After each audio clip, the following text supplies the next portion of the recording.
Muy buenas noches, queridos hermanos.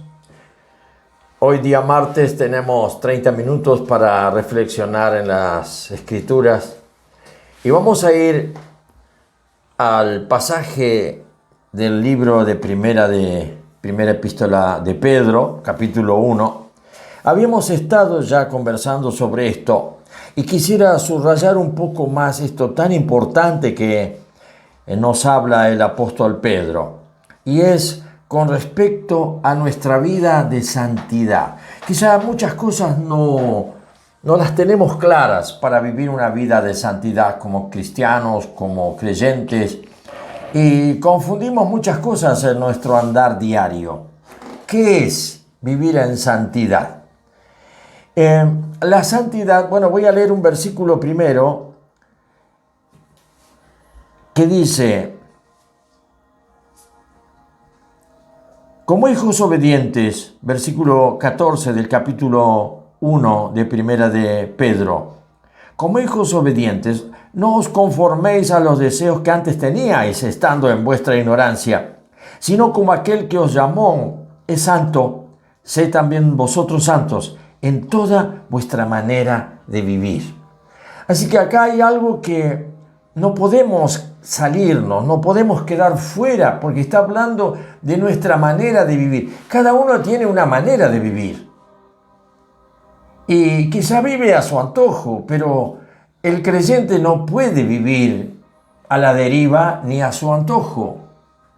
Y esto es lo que yo quisiera marcar esta noche para que todos los que me escuchan lleguen a comprender un poquito más de lo que es esto de vivir en santidad.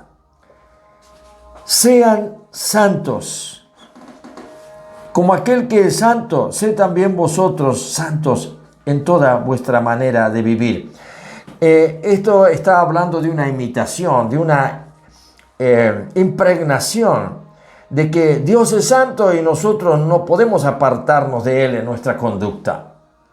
Así que, ¿cuál sería lo contrario a la santidad? La palabra contraria a la santidad es lo profano. Y vamos a ver acá lo que se contrapone a la santidad. Quiero llevarlos a Levítico 10:10 por un instante para que podamos ver en Levítico 10:10 que empieza enseñándonos. Dice, habla de los sacerdotes: ni saldréis y entre lo inmundo y lo limpio. O sea que lo inmundo es lo sucio para Dios. Y todo aquello que se opone a Dios es sucio. ¿Cómo sería entonces nuestra manera de vivir descartando lo profano? Estamos envueltos en lo profano. Todo es profano en este mundo porque todo está organizado en contra de Dios. Todo, ya lo dijo el apóstol Juan en aquellos tiempos, el espíritu del anticristo ya está en medio nuestro. Y todo lo que es un espíritu que está ignorando a Dios, aunque no esté en contra directa de Dios, ya es profano porque no proviene de Dios. El espíritu del anticristo es justamente la esencia del gobierno de un espíritu salido del mismo infierno, opuesto a Dios, que tiene su trono en el infierno y que gobierna en la tierra y es profano. Justamente no participa de la santidad de Dios porque en un tiempo, tiempo en la eternidad, Él estaba en participación de la santidad de Dios hasta que su soberbia y su altanería le llevó a verse igual que Dios y dijo: seré igual que Dios. Y en cuanto lo decidió en su mente y en su ser, le siguió la tercera parte de los ángeles y cayó en las profundidades de la oscuridad de muerte. Y fue ahora decididamente nombrado el Dios de la muerte.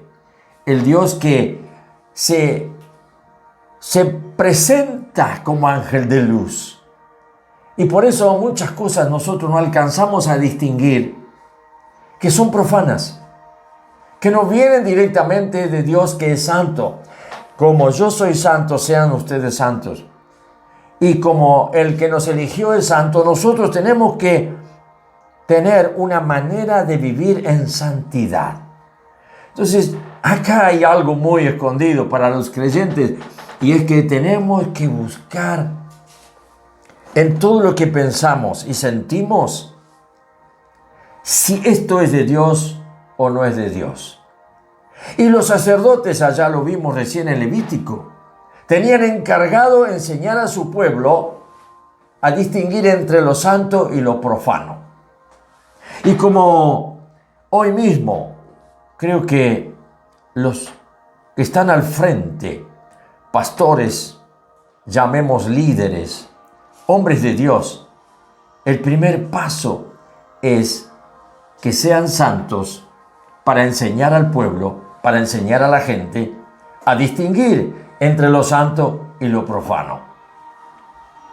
Podemos ver en Ezequiel, por ejemplo, otro versículo muy interesante. Ezequiel 22, 26, se lo leo ya. Y dice así: sus sacerdotes violaron mi ley y contaminaron mis santuarios. Entre lo santo y lo profano no hicieron diferencia. Y ese es un planteo para tu vida, hermano, esta noche. ¿Estás aprendiendo a hacer diferencia entre lo santo y lo profano? Porque Dios se enoja. Porque Él no soporta la maldad. Y lo profano proviene de maldad. Proviene de un sistema totalmente contra lo que es el trono de Dios.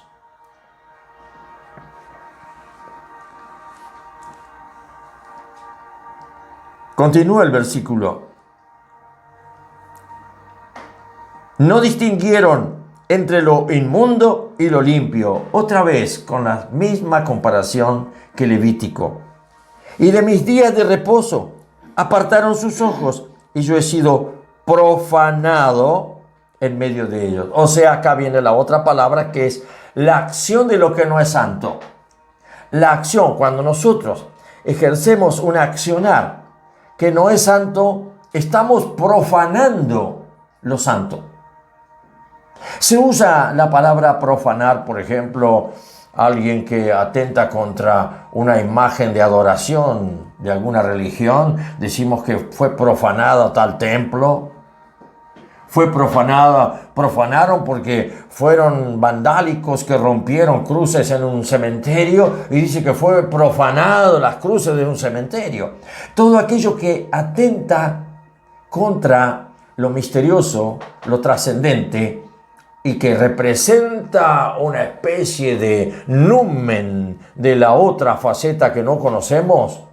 Atentar contra eso es atentar o hacer una profanación. Entonces, acá no vamos a esto porque no es lo nuestro, pero sí acá puntualiza, a ver, en Ezequiel 44, 23, otra vez se lo leo. En el 23, mire usted.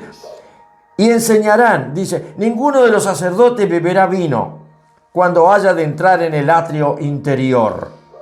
Ni viuda ni repudiada tomará por mujer, sino que tomará virgen del linaje de la casa de Israel, o viuda que fuere viuda de sacerdote.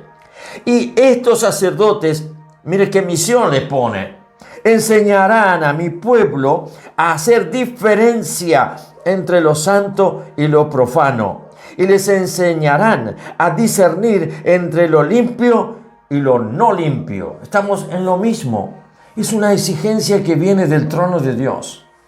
Quizá nuestra vida es una mezcla de cosas, y por eso nunca sabemos bien en dónde estamos parados con respecto a la relación con el Señor.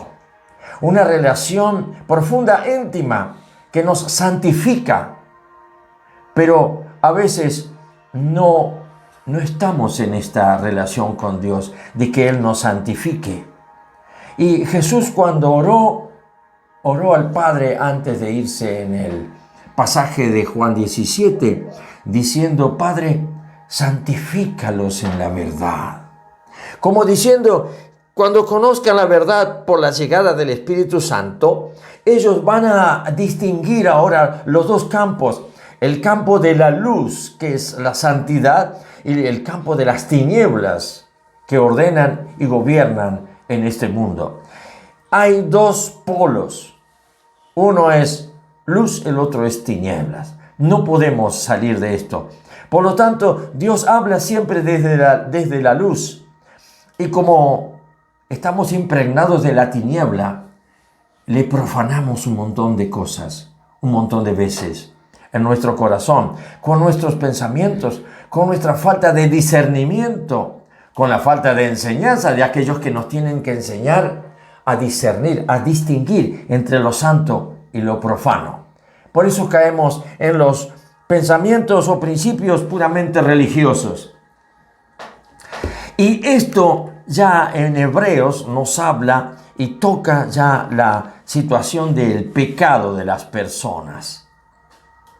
Que el pecado justamente es romper en nosotros ese estado de santidad, porque el estado de santidad incluye la comunión profunda con el Señor a través del Espíritu Santo que está en nosotros. Es el Espíritu de Cristo que está en nosotros. De manera que acá en Hebreos advierte y nos dice, Hebreos 12:16, nos dice así: mirad bien, no sea que alguno deje de alcanzar la gracia de Dios, que brotando alguna raíz de amargura os estorbe y por ella muchos sean contaminados. Habla a la iglesia. No sea que haya algún fornicario o profano.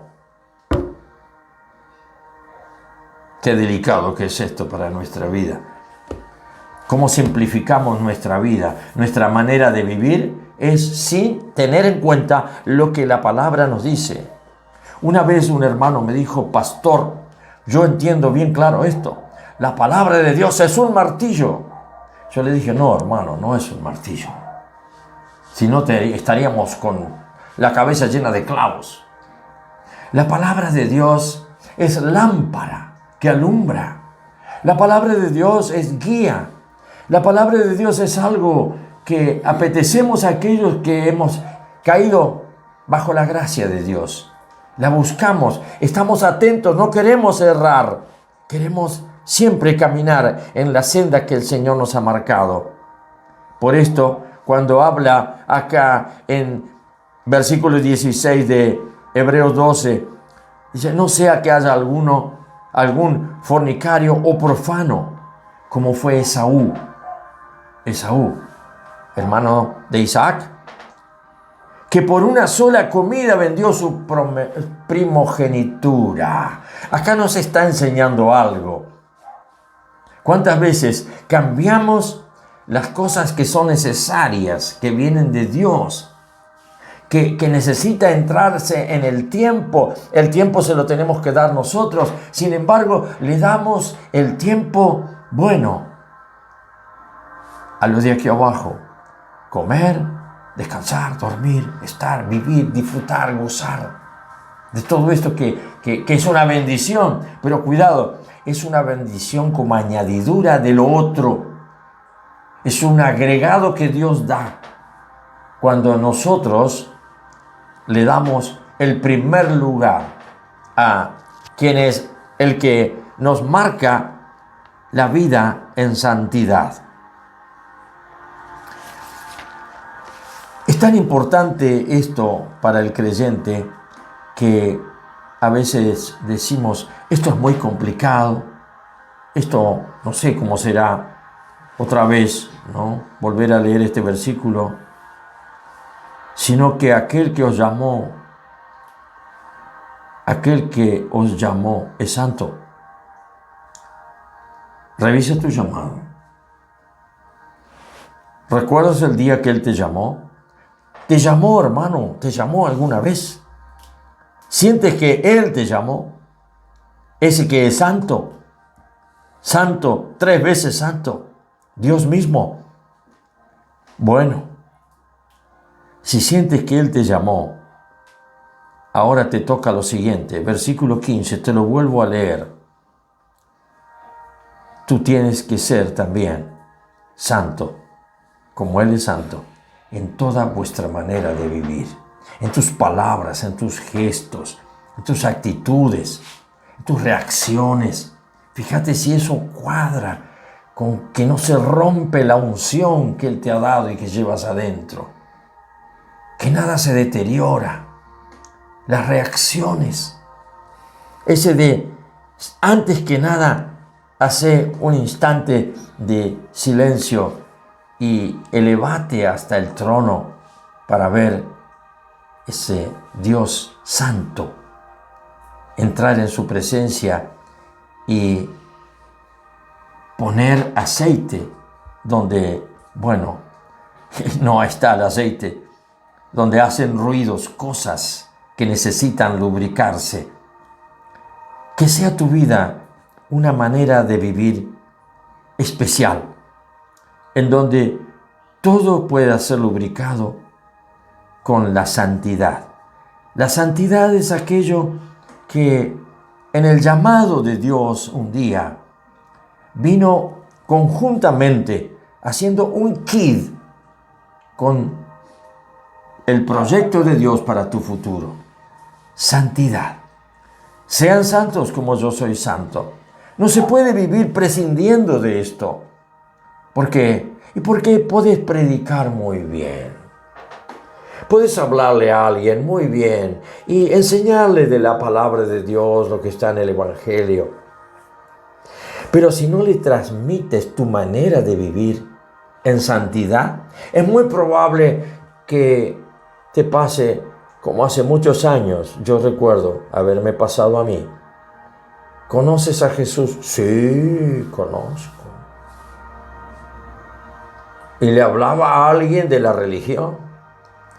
En la religión también te dicen que Jesús es esto, que Jesús es aquello, que Jesús es lo otro, que es Dios, que murió por vos, que dio su vida y su sangre para salvarte.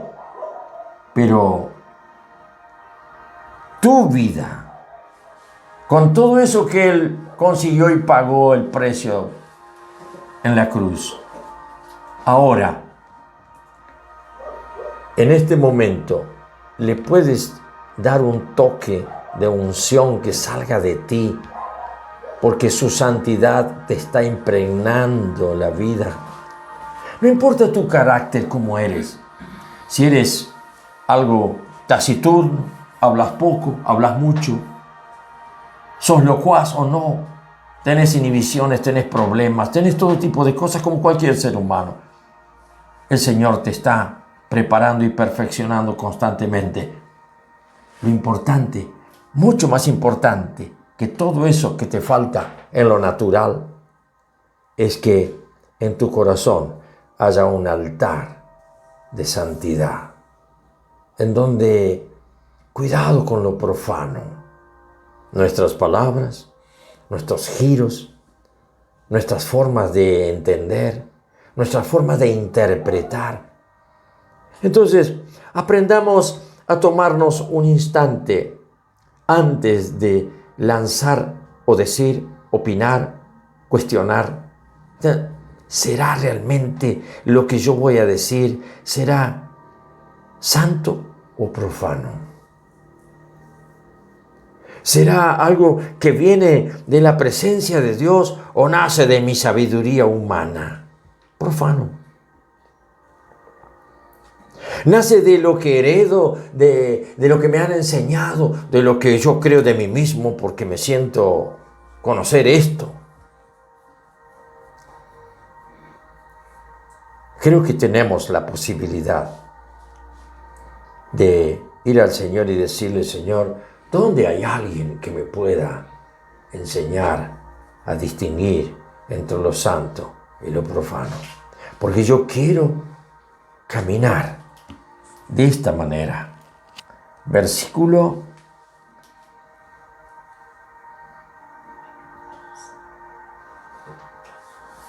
1 de Pedro, versículo 15.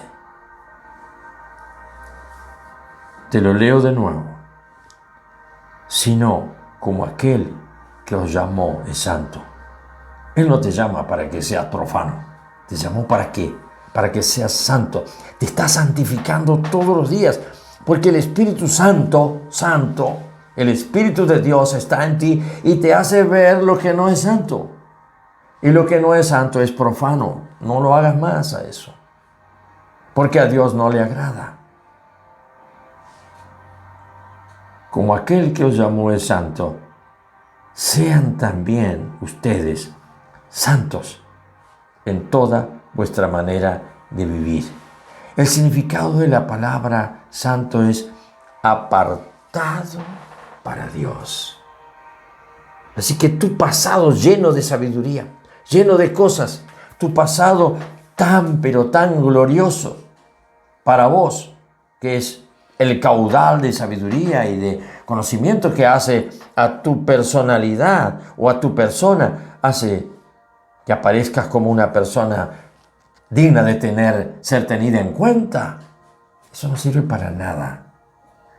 La medición que tienes que tener sobre ti mismo y sobre otro es cuánto de santidad tengo y cuánto de santidad tiene mi hermano. Y exhortar a que este versículo sea una realidad, llevado a la manera de vivir de cada día. Si esta no es tu preocupación, hermano, déjame que piense que, tendrás que hacer algo. Porque si no, Dios es una rutina. Y al poco tiempo, como esa santidad no es una ebullición interna, ese apartamiento de las cosas malas del mundo, no te dicen más nada, no te marcan una diferencia, y orás y haces un montón de cosas con gestos y con amores delante de Dios, hasta puedes estar ayunando intensamente 2 veces por semana como el fariseo, o más, buscando ser santo por tu propia cuenta, privándote de cosas. No sirve para nada. La santidad viene y nace en un corazón contrito y humillado, en donde no tenemos muchas cosas para hablar, en donde ponemos más a menudo, más seguido, el oído para escuchar. Y cada vez nos vamos transformando en más tardos, más tranquilos, más reposados para hablar. Por eso, yo quiero dejarte este mensaje en esta noche. Quizá pareciera fuera de tono. Quizá pareciera que esto no es de tanto interés. Hay cosas más importantes para predicar el Evangelio. Yo no tengo otra predicación que aquello de basta ya de perdón de pecados. Lo dice el apóstol Pablo. Basta de esta forma o la otra. Basta de tanto cómo se hace un bautismo. Basta de las diferencias de puntos de vista. Basta de teología. Esto que te estoy hablando esta noche es el punto de partida. Lancémonos a la perfección. Busquemos a ese que nos llamó y que siendo santo pretende pobre. Yo digo pobre porque siento que Dios está desesperado cuando su iglesia no busca la santidad. Buscan miles de cosas y dan vueltas Y termina todo esto en que solo se apetece el éxito personal. Qué triste, ¿no? El Espíritu Santo, yo siento que hoy está contristado en la iglesia. No sé por quiénes, pero sí, siento eso en mi corazón, porque son temas o son cosas que no se profundizan. Dios está cansado de tu vida profana. El Señor quiere que reacciones y que ahora en más cuides lo que dices, cuides tu corazón sobre todas las cosas, porque de Él nace, sale, emana la vida. Y si en tu corazón está la vida de Dios es santa, pura y limpia. Exprésala en todo momento para que sea tu manera de vivir en santidad. Que el Señor te bendiga.